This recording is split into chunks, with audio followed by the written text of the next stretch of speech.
Greetings, friends. Saludos amigos. Hoy, mientras continuamos nuestro viaje a través del libro El conflicto de los siglos, regresamos a Alemania, donde, como leemos en el capítulo 10, todo el país estaba agitado mientras miles de personas se preguntaban qué le había pasado a Martín Lutero. Circulaban rumores descabellados y muchos creían que el reformador había sido asesinado. Algunos se unieron decididos a vengar su muerte y los líderes de la Iglesia romana se aterrorizaron cuando vieron el nivel de ira contra ellos. Eventualmente llegó la noticia de que Lutero estaba vivo, aunque lo mantenían prisionero por su propia seguridad. Esto calmó un poco las cosas y los escritos del reformador se leyeron con más entusiasmo y mucho más personas se unieron a la reforma.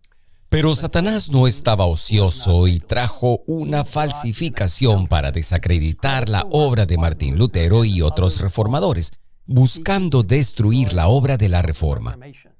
Unos cuantos hombres se levantaron alegando tener revelación directa del cielo y descartando la autoridad de la Biblia. Rechazaban el gran principio que era la base misma de la reforma, escribió Elena de White. La palabra de Dios es la regla perfecta de fe y práctica. Y así, por haberse despreciado al único medio seguro de descubrir el engaño y la mentira, se le abrió camino a Satanás para que a su antojo dominase los espíritus. Y saben, amigos, lo mismo es cierto hoy. Cuando dejamos de lado la Biblia como nuestra guía inspirada para la fe y la práctica, se abre el camino para que Satanás traiga todo tipo de enseñanzas falsas.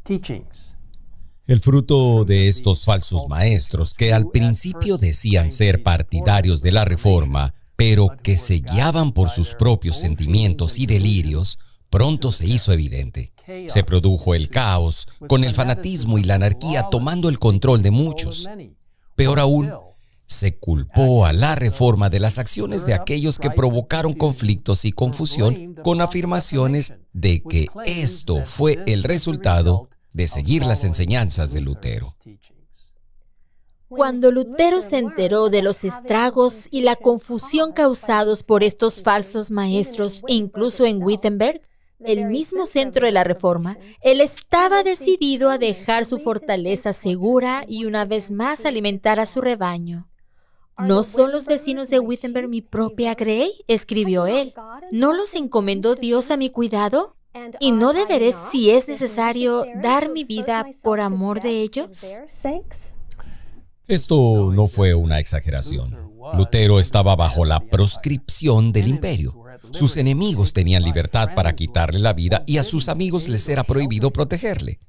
Pero vio que peligraba la obra del Evangelio y en el nombre del Señor se adelantó sin miedo a combatir por la verdad. Con la Biblia, dijo, debemos rebatir y echar fuera lo que logró imponerse por medio de la fuerza. Pronto se difundieron informes por todo Wittenberg de que Lutero había regresado y predicaría. La gente acudió en masa a su iglesia, que estaba llena a rebosar. Durante una semana entera, las ansiosas multitudes se quedaron fascinadas mientras Lutero elevaba la Biblia día tras día. La palabra de Dios quebrantó la esclavitud del fanatismo. El poder del Evangelio hizo volver a la verdad al pueblo que se había descarriado. Satanás, sin embargo, no se da por vencido fácilmente. Unos años más tarde, el fanatismo volvió a estallar con una violencia aún mayor y resultados más terribles, con muchas Biblias quemadas mientras proclamaban: la letra mata, el espíritu es el que da vida.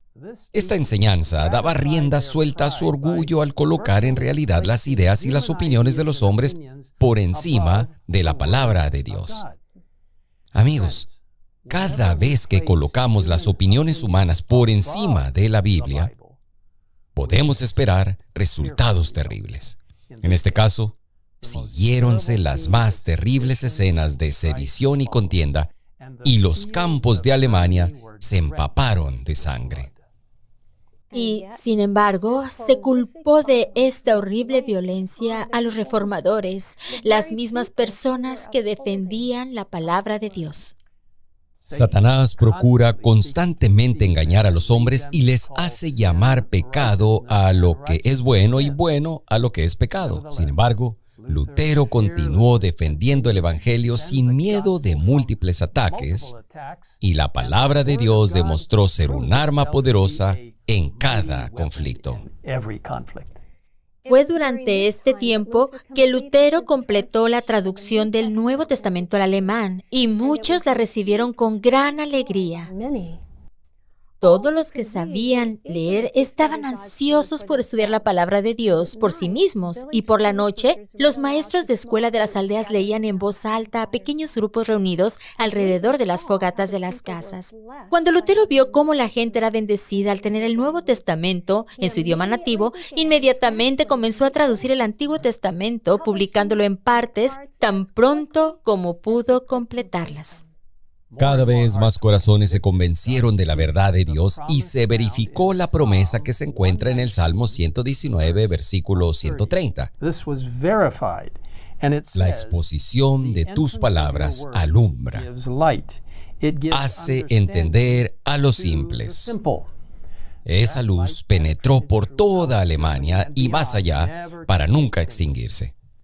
La persecución se encendió una vez más contra los que se mantuvieron firmes en su fe, pero no tuvo éxito. En vano se mancomunaban las autoridades civiles y eclesiásticas para detener el avance de la herejía. Inútilmente recurrían a la cárcel, al tormento, al fuego y a la espada. Millares de creyentes sellaban su fe con su sangre, pero la obra seguía adelante. La persecución no servía sino para hacer cundir la verdad. Queridos amigos, hoy permanecemos sobre los hombros de aquellos que nos han precedido, aquellos que creyeron en la palabra de Dios y la siguieron, haciendo lo correcto aunque se desplomen los cielos. Que nosotros también valoremos y compartamos la verdad de Dios con los demás, dejando que la luz de las Escrituras brille en este mundo de tinieblas. Les invito a orar conmigo ahora mismo. Padre Celestial, gracias por la palabra de Dios. Gracias por el privilegio de compartir estas preciosas instrucciones y directivas desde el salón del trono del cielo mismo. Ayúdanos a interactuar con otros para mostrarles tus preceptos, tu guía en nuestras vidas, y que la palabra de Dios pueda traernos estabilidad y vida. Ayúdanos, Señor, a alejarnos del fanatismo de aquellos que quieran reinterpretar tu palabra, cuando en realidad pueden torcerla para decir algo exactamente opuesto. Simplemente te pedimos que nos guíes en nuestro maravilloso trabajo que nos has encomendado de compartir la clara palabra de Dios con los demás. En el nombre de Jesús te lo pedimos. Amén. Amen.